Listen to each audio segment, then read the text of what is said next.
প্রয়াত pope Francis. মৃত্যুকালে তাঁর বয়স হয়েছিল ৮৯ বছর। পোপের মৃত্যু হলে কি করণীয়, রীতি রেওয়াজ বা কি, কোন পদ্ধতিতেই বা বেছে নেওয়া হয় নতুন পোপ? ভ্যাটিকান সূত্রে খবর, প্রাচীন রোমের রীতি মেনে একগুচ্ছ রীতি পালন করতে হয়। ভ্যাটিকানের বর্ষিয়ান আধিকারিক ক্যামেরলেঙ্গো পোপের মৃত্যুর খবর নিশ্চিত করেন। প্রথা অনুযায়ী পোপকে তাঁর ব্যক্তিগত চ্যাপেলে প্রথম দেখতে যান ক্যামেরলেঙ্গো। পোপের মৃত্যুর বিষয়ে চিকিৎসক নিশ্চিত করার পর ঘোষণা করেন ক্যামেরলেঙ্গো। পোপের হাতে থাকা আংটি, যা ফিশারম্যান রিং নামে পরিচিত, সেটি ভেঙে দেওয়া হয়। প্রতীকী কায়দায় বুঝিয়ে দেওয়া হয় পোপের মৃত্যু। যদিও কানাঘুষো শোনা যায়, যিশুলোকে পাড়ি বুঝতে ক্যামেরলেঙ্গো রূপোর হাতুড়ি দিয়ে পোপের মাথায় মৃদু আঘাত করেন। যদিও ভ্যাটিকান আগাগোড়া এই অভিযোগ অস্বীকার করেছে।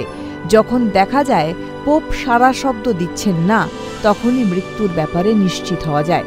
এরপরে প্রথা মেনে শুরু হয় পোপ নিয়োগের সরকারি নথিপত্র বিকৃত বা নষ্ট করে দেওয়া। বোঝানো হয় পোপের জামানা শেষ। এরপর পোপের মৃত্যুর খবর কলেজ অফ কার্ডিনালসকে জানান ক্যামেরলেঙ্গো। ভ্যাটিকানের তরফে সরকারিভাবে বিবৃতি দিয়ে মৃত্যুর খবর বিশ্বকে জানানো হয়। পোপের মৃত্যুর খবর সামনে আসার পর প্রাচীন রোমের রীতি মেনে শুরু হয় শোক পালন।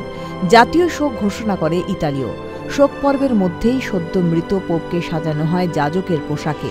সাধারণ মানুষের শ্রদ্ধা জ্ঞাপনের জন্য দেহ শায়িত রাখা হবে সেন্ট পিটার্সের বাসিলিকাতে।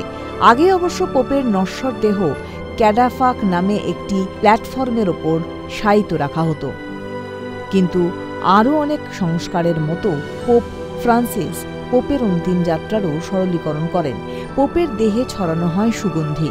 সমাধির আগে দেহ থেকে কিছু অঙ্গ নিয়ে নেওয়া হয়। রোমের অদূরে ট্রেভি ফাউন্টেন সমাধারে ২০ জনের বেশি পোপের পবিত্র হৃদযন্ত্র সংরক্ষিত রয়েছে। এরপর ভ্যাটিকানের তরফে সরকারিভাবে ঘোষণা করা হবে সেডে ভ্যাকান্তে বা পোপের পদ খালি। পরবর্তী পোপ নির্বাচিত না হওয়া পর্যন্ত দায়িত্ব থাকবে কলেজ অফ কার্ডিনালসের হাতে। সাধারণত পোপের মৃত্যুর ৪ থেকে ৬ দিনের মধ্যে সেন্ট পিটার্স স্কোয়ারে তাঁর শেষকৃত্য সম্পন্ন হয়। শেষ যাত্রায় ৩ ধরনের কফিন থাকে। সরল বর্গীয় চিরহরিৎ বৃক্ষ, দস্তা ও বেদারু জাতীয় গাছের কফিন ব্যবহার হয়। পোপের নশ্বরদেহ বহনের ভার থাকে কলেজ অফ কার্ডিনালসের ডিনের হাতে। প্রয়াত পোপেদের সমাধিস্থ করা হয় ভ্যাটিকান গ্রোট্টোসে সমাধিগৃহে। পোপ ফ্রান্সিসের পূর্বসূরি পোপ ষোড়শ বেনেডিক্ট সহ প্রায় ১০০ জন পোপ ওই সব গৃহে সমাধিস্থ রয়েছেন। পোপের শেষকৃত্যের ২-৩ সপ্তাহ পরে সিস্টিন চ্যাপেলের সম্মেলন ডাকে কলেজ অফ কার্ডিনালস। চূড়ান্ত গোপনীয়তায় শুরু হয় নতুন পোপ নির্বাচন প্রক্রিয়া। তবে নির্বাচনী প্রচার করতে পারেন না প্রার্থীরা। নির্বাচনের দিন সিস্টিন চ্যাপেল পুরোপুরি বিচ্ছিন্ন করে দেওয়া হয়। নির্বাচনী কক্ষে সিলিংয়ে আঁকা ফরাসি চিত্রশিল্পী মাইকেল এঞ্জেলোর ছবি। ভোট প্রক্রিয়ার সঙ্গে যুক্ত কার্ডিনালসের কর্মীরা গোপনীয়তা বজায় রাখার শপথ নেন এবং ভেতর থেকে বন্ধ করে দেওয়া হয় কক্ষ। ভোটদানের অধিকার একমাত্র ৮০ ঊর্ধ্বদের। ব্যালটে প্রার্থীদের নাম লিখে জমা একটি নির্দিষ্ট পাত্রে ফেলতে হয়। পোপ হতে গেলে প্রার্থীকে ১২০টা ভোট পেতেই হয়। মোট ভোটের ২/৩ ভোট পাওয়া বাধ্যতামূলক। প্রতিদিন ৪ থেকে ৫ রাউন্ড গণনা হয়। যদিও ভোটদানে দ্রুত পোপ নির্বাচন প্রক্রিয়া সম্পন্ন হবে এমন কোনো কথা নেই। ত্রয়োদশ শতাব্দীতে পোপ নির্বাচন প্রক্রিয়া চলেছিল ৩ বছর ধরে। ১৮০০ শতাব্দীতে লেগেছিল ৪ মাস।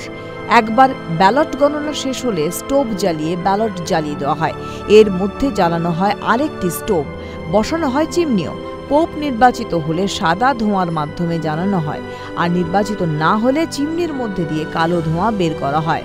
একবার পোপ নির্বাচিত হয়ে গেলে সেন্ট পিটার্স ব্যালকনি থেকে কলেজ অফ কার্ডিনালসের পক্ষ থেকে লাতিন ভাষায় ঘোষণা করা হয় হেবেমাস পাপাম, অর্থাৎ উই হ্যাভ আ পোপ। এরপর নবনির্বাচিত পোপের নতুন নামকরণ হয়।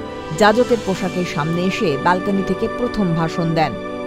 উল্লেখ্য, বেশিরভাগ পোপই আমৃত্যু পদে বহাল ছিলেন।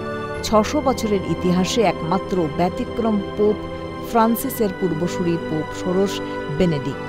শারীরিক কারণে ২০১৩ সালে পোপের পদ থেকে পদত্যাগ করেছিলেন তিনি। ক্যালকাটা নিউজ।